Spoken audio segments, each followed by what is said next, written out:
મહિદપુરા વિસ્તારમાંથી એક ઈસમને સિગરેટ કિંમત રૂપિયા 4 લાખની મત્તાના મુદ્દામાલ સાથે ઝડપી પાડતી સુરત શહેર એસઓજી। મહિદરપુરા વિસ્તારમાંથી એક ઈસમને સિગારેટ કિંમત રૂપિયા 4 લાખની મત્તાના મુદ્દામાલ સાથે ઝડપી પાડતી સુરત શહેર SOG. Police commissioner Shri Anupamsinh Gehlot નાઓ દ્વારા સુરત શહેરમાં નાર્કોટિક્સ ડ્રગ્સની બદીને નેસ્ત નાબૂદ કરવા માટે ચાલુ કરેલી no drugs in Surat city અભિયાન અંતર્ગત શહેર વિસ્તારમાં આવેલા પાનના ગલ્લા તથા ટોબેકો પ્રોડક્ટ્સના હોલસેલ વિક્રેતાઓ દ્વારા સિગરેટ, હેલ્થ વોર્નિંગ વિનાની સિગરેટ તથા હુક્કાનું વેચાણ કરવામાં આવી રહેલ છે, જેથી આવા રિટેલર તેમજ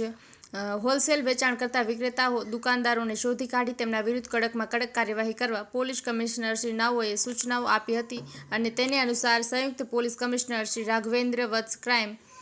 નાયબ પોલીસ કમિશનર શ્રી રાજદીપસિંહ નકુમ એસઓજીના માર્ગદર્શન મુજબ તથા પોલીસ ઇન્સ્પેક્ટર અહેવાલ બાય મા ન્યૂઝ પ્રતિનિધિ સુનિલ ગાંજાવાલા, સુરત।